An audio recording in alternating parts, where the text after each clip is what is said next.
everyone, and welcome. I'm Zach Harkness with MMA Island, and today I'm joined by one of the world's best fighters, the reigning one championship middleweight champion and light heavyweight champion, the Burmese Python, Aung Song. Welcome to the show. How are you doing today? I'm well. Thank you. Thank you for having me, Zach. No problem. The pleasure is all mine. So, the first question I want to ask is about One Championship's weight cutting practices. As we know, One Championship has instituted a revolutionary hydration test based weight cutting system that's said to be the future of weight cutting. Now, as someone who's cut the traditional way and this way, do you think that these cutting practices are indeed the future of MMA? And what benefits, if any, do you think that they have given you? I think it's healthier for the athletes. They implemented this because one of the Chinese athletes died during the weight cut. So for the fighters, for the competitors, it's more. I feel like it's better for them. And people that cut weight, you can't really because we check our hydration. You can't really gain a lot of weight back. So for me, for the competitors, it's good. So in one championship, everybody gets bumped up one weight class up. So if you're a featherweight, you don't fight at 40. You don't weigh in at 45. You weigh in at 55, and they weigh you in for 3 days.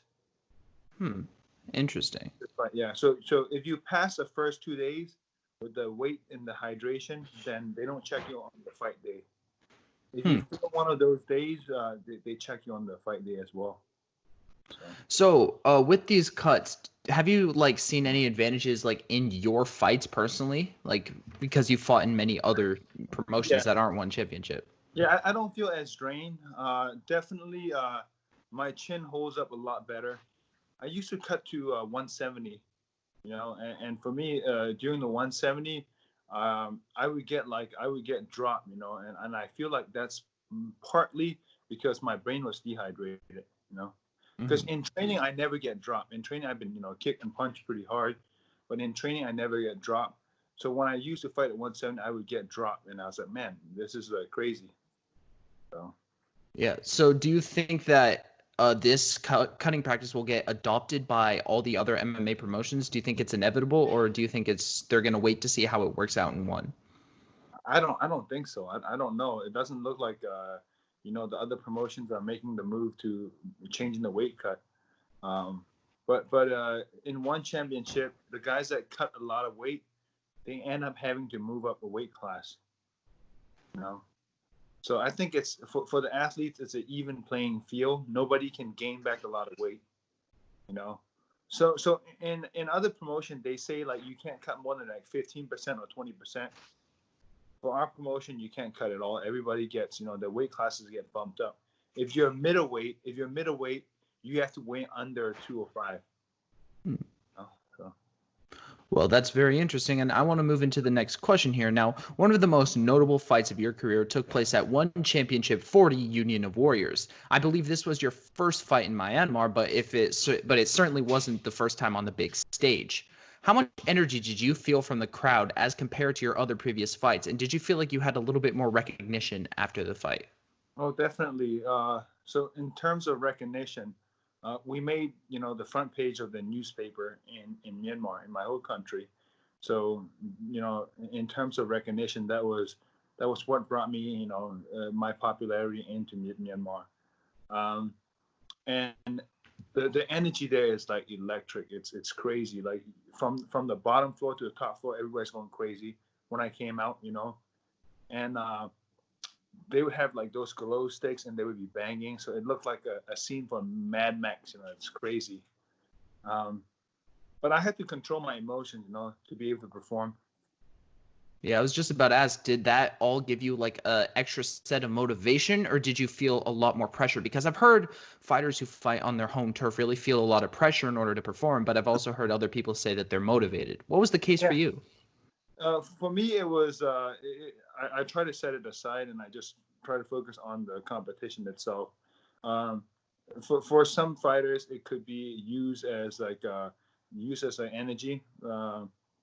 Extra motivation, and then for some fighters they crumble because think about this, every single person in attendance wants you to win. Every single person in the country wants you to win.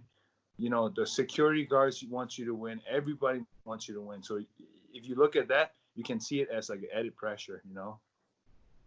Right.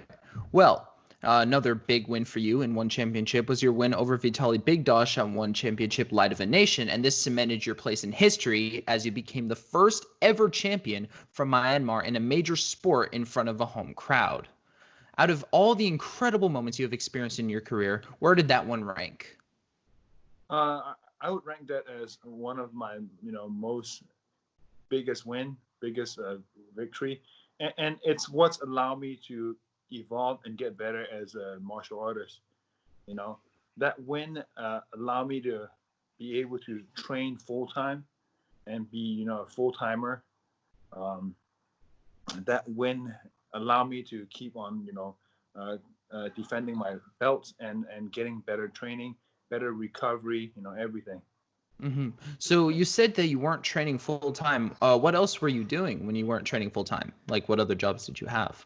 Uh, I was working for a gym and I was coaching on the side before that. Mm-hmm. Uh, and I would prior to that I worked at different jobs, but I wasn't a full time mixed martial artist because you can't live off of what you were making at that time. Mm-hmm. Now, if I remember correctly, the fight before you won the belt was also against Vitaly Bigdash, right? But you Yeah. didn't end up winning that fight. What were the biggest adjustments you made in between the two fights that led you to be able to capture gold against him? The first fight I took on a short notice fight. It was a short notice fight. I took on it was within 2 weeks. Um, I only had like about 2 weeks to prepare for. And I was really out of shape because it was like Christmas time. Oh. But in the contract when I saved the card, because his original opponent had staph infection, so on the contract I said that I would get an immediate rematch. I would get an immediate rematch if I were to lose. And then the adjustments that I made, I put on the best training camp that I could put on myself. I did private lessons with boxing coaches. Make sure my hands were up to speed. Make sure I had a nutritionist. I tried I did everything that I possibly could at that point. I was drinking like crazy stuff. I was drinking like chicken shakes, just to make sure I was I had the nutrition and I was eating right. So how long was the camp you took for the second fight as compared to the first one? It was a full, I think 8 or 10 week camp. I can't really remember, but it was an 8 or 10 week camp. It was a really it was a grueling camp, and I did everything I could. And how much short notice did you take the first Big Dosh fight on? 2 weeks. Yeah. 2 weeks. And now, is it true that he actually was supposed to fight you on April 10th on short notice? No, not short notice. Short notice? Oh, okay. No. He had we signed the contract. I think in June. No, in January. Around January. Yeah. So we both had plenty of time. Okay. Well, I just thought so because your first opponent, if I'm not mistaken, did drop out of the fight. I forget his name at the time. Yeah. It was Renier. Mm-hmm. Yep. Yeah. But that was right after Renier versus Ataides fight. So that happened earlier. That happened like earlier in the year. So there was plenty of time. Okay. Well, I want to move into the next question here. Now, you have done many charitable works, such as aligning yourself with the Street School Initiative, Global Citizen, Fighting Wildlife Crime, and many others. How are your projects going, and what causes are you turning your focus towards right now? I think education for me, since we live in the United States, we don't see it as much. Like it's easy for you to go to school. It's easy for somebody in America to just go to a public school and get a good education.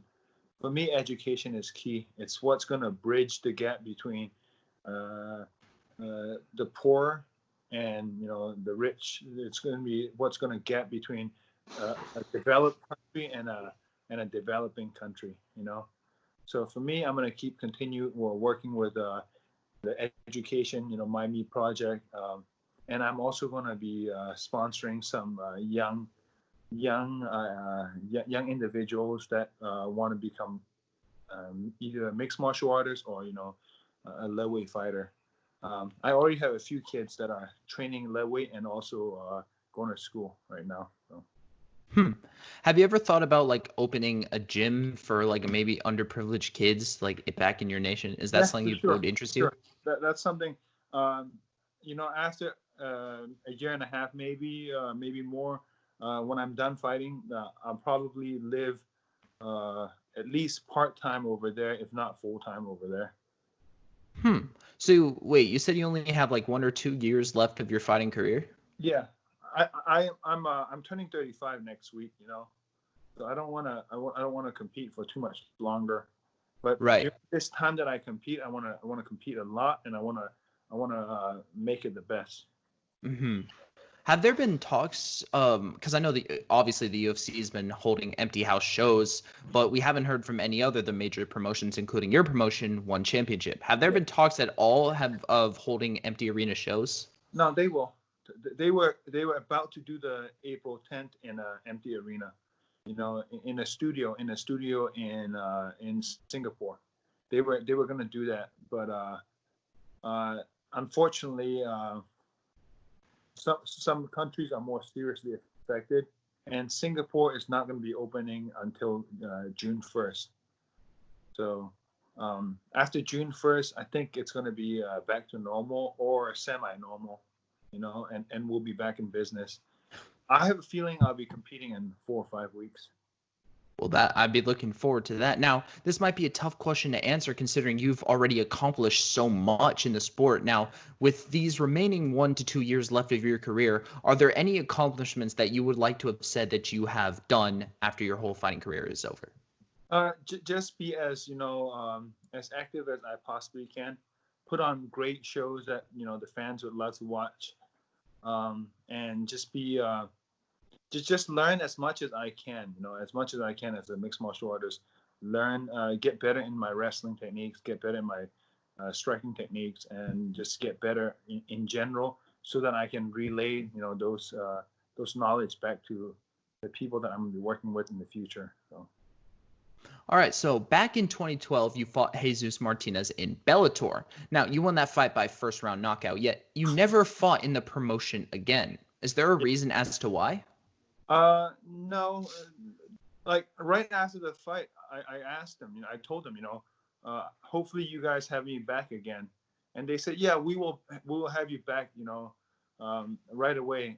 But they never called me back until the Fight Master show came on for the welterweights, and they asked me, to be on the Fight Master show. Do you remember that show? I don't actually. Yeah, Bellator had a show with Randy Couture and all those guys that were like the coaches there. Um, but Like, they asked, and by that time I was already obligated with some other promotion. mhm. And what were the biggest differences between your Bellator debut and Lone Fight and your One Championship debut? What are the biggest things you notice in the differences between the two promotions? Um, One Championship, early on, they were very. One, it's international. I had to travel out of the country. The time adjustments that had to be made. Um, but the reception for One Championship is pretty amazing.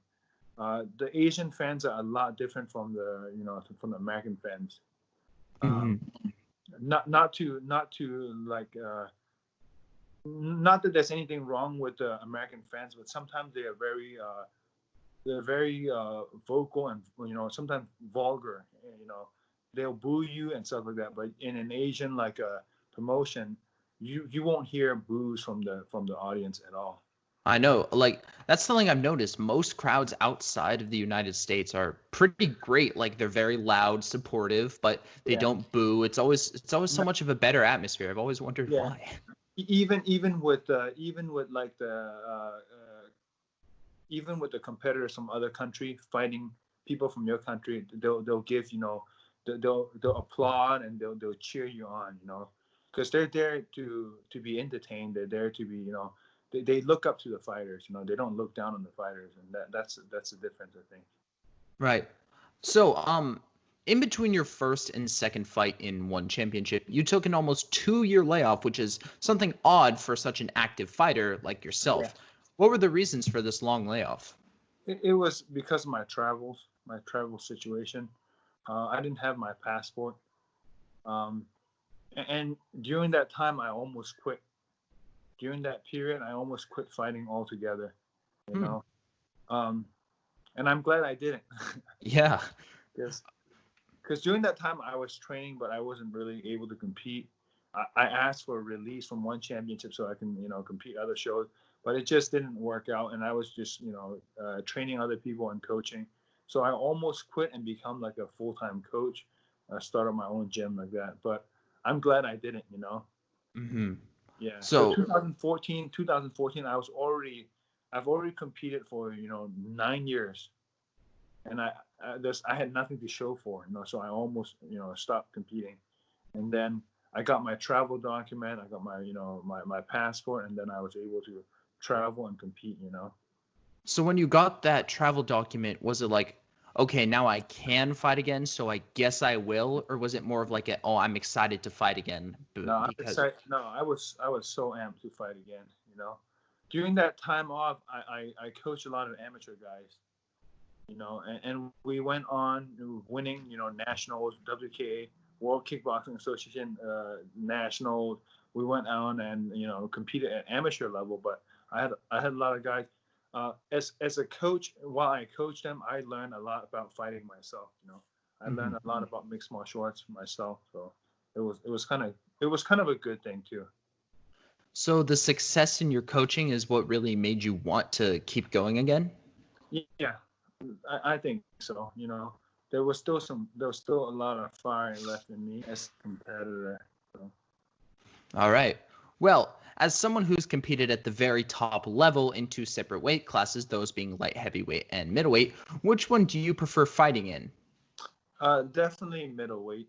You know, at middleweight, I have that strength edge, and I have the speed edge, and I have everything. At light heavyweight, I kind of give up size a little bit. But it is what it is. Um, I can still compete at both. I can still defend the title at both. I just need a little more time I just need a little more time to acclimate. Hmm. So, so how many times are you planning to defend the light heavyweight title? If, because I know you like to defend the middleweight title a lot, and you're planning on doing it again. That's what was going to be your most recent fight Yeah, in April. So, yeah, what are like your plans for defending? Do you have like numbers you want to achieve? yeah. I want to do a couple middleweights first, and then light heavyweight. And Couple also, middleweights first and light heavyweight, and we'll see. Like this year, I want to have at least 3 or 4 more fights. considering you used to fight at welterweight, do you think that triple champ status is something that's possible for you? Uh, it's gonna be hard for me to make welterweight right now. Um, I feel like I don't perform as good at welterweight. I'm not as sturdy as I am at welterweight. You know, I feel like it takes away from the kind of fighter that I am. I'm a pressure fighter. At Mhm. welterweight, I'm taking up a lot. I'm taking out too much energy. Making that weight. It's Yeah. not that with fighters. It's not that they can't make weight. If there's enough time, if you have enough time, you can make any weight. It's just that will you be able to perform to your best of your ability? And for me, it wasn't. So welterweight doesn't make sense for me. Right. But let's just say hypothetically you were going to do that. Would you think the weight cutting things in one championship would make the cut easier and would make you feel better in the cage? No, it will make it harder for sure. It would make it harder for sure, because um, when I cut to welterweight, I would walk around 200 pounds. You know, Really? yeah. And the night of the fight, I was about 196 pounds. Hmm. So Yeah, that's pretty big for a yeah, welterweight. yeah. So and then welterweights in one championship have to weigh in under 185, soaking wet. Right. Oh, yeah. So, I want to move into the next question here. Recently, the promotion you are signed to, One Championship, made a bunch of signings, including former UFC legend Vitor Belfort. Do you see a fight with Belfort in your future, and how highly would you value that win over such a highly respected name? He's my training partner. Oh, really? Yeah, and a friend. There's no way I'm fighting Vitor Belfort. Interesting. Yeah. So, ha- I know that he was kind of booked to fight I can't pronounce his name, but Alan the Panther guy. Yeah, Elaine. Yeah. Yeah. Is there is he That's how many gonna be times that's not gonna be an MMA fight. Oh, it's not? What's it gonna Yeah, be? it's gonna be a different rule set. Yeah. So is he not gonna fight in like It's gonna be a normal? striking. It's gonna be a striking bout, I Huh. believe. Yeah. But Is he I gonna could. fight? Oh, sorry, go I. ahead. I don't. I mean, I haven't seen the contract yet or anything like that. I haven't seen the news yet. But from my knowledge, I think it's gonna be a striking fight. It's gonna be in terms of striking, either Muay Thai, kickboxing, or boxing. One of them. Huh. Now, that's I'm kind of surprised by that, even though I know that's his forte. From what you've known from talking to him, is he planning on fighting like a regular MMA fight in One Uh, Championship? he might, but he wants he wants to fight legends. He wants to fight uh, people Vandalay Silva, Roy Jones Jr. So, big names like that. So All right. Well, the fight before your debut with One Championship, you fought under the Cage Fury banner. Now, how did you first hear from One Championship? Because it's kind of a far cry to go from a small regional American promotion to the top Asian promotion in the world. And what were your initial thoughts when you received the offer? well, I was very happy. We jumped on it right away. We signed the paper right away. Um, it was just like, to me, it was just a matter of time, before I would get on the big promotion and get my chance. Um, so I just determined and I just kept working hard. Um, but it's not something new. I always believed in myself that I would be competing in a big promotion. Um, I tried out for the Ultimate Fighter twice as well. The Ultimate Fighter series, and I would make it to the finals. I made it to the finals both times, and then I lost. Like they cut my weight class, so it's unfortunate, but it is what it is. Yeah. Are you surprised you heard back or you heard from One Championship before Bellator called you back and before you could receive an official offer from the UFC? No, I mean I wasn't surprised because they were throwing an event in Myanmar. You know, in my country, they were doing an event, and One Championship in 2014 was not as big as it is now. You know, it was the biggest show in Asia, but it wasn't that worldwide. It wasn't mainstream yet. You know, and in the last 6 years, it's gotten it's come a long way. Yes. And I see that too. Every time I fight, every time I land in Asia, and I'm there for the promotion, I see a big difference. Every show it gets better and better. Every press conference gets better and better. It gets more publicity. Um, from like nothing to you have like One Championship fight on the airlines as well. So that's big. You don't see. You can't go to like this is an international airline and it's showing your fights, which I think is pretty cool. That is pretty cool. So I want to ask about the fighter trade that happened between the UFC and your promotion One Championship. Now, would you like to see more trades happen between One and the UFC? And if so, which fighters in the UFC would you like to see brought over for you to fight? uh, I think it'd be cool. I think any any top middleweights would be cool. Um, right now, like I think they should do more of that in every promotion. Do where they cross promote how Ryzen and Bellator does. I think there should be cross promotion. You know, in boxing they have it. You know, boxing promotion, like different heavyweights fight each other. Yeah. I think it'd be cool if they did it. You know, in the world of mixed martial arts as well. I think it would be cool, but the reason I think they'll never do that is because, Dana and the UFC, they think they have the top guys. But if they put like Stylebender Adesanya up against you and you beat him, which is highly possible, then they don't have the image of they're the best fighters in the world anymore. Yeah, for sure. Like, I know for a fact, like the best fighters are not all in the UFC. I know there's some tough fighters in Russia.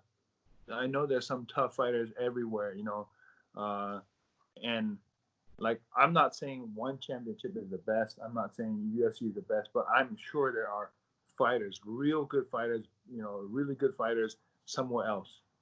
Right. That's UFC. Like Francis Ngannou, he came from nowhere, and I'm sure there's a lot of people like that in the world, So Yeah. I don't believe that one promotion has the best fighters. So if for mixed martial arts sake, if there's cross promotion, I think we'll know there'll be better competition, there'll be better fights, there'll be better events, there'll be better promotion, and I think they should do that. The mixed martial art world should do that. I think so too. Now, unfortunately, that is all the questions that I had for today. I want to thank you for taking this time out of your day to do this interview with us. This was great. And I want to thank you, the viewer, for watching this. I've been Zach Harkness with MMA Island. I hope you all have a great day, and I'm going to see you all in the next one.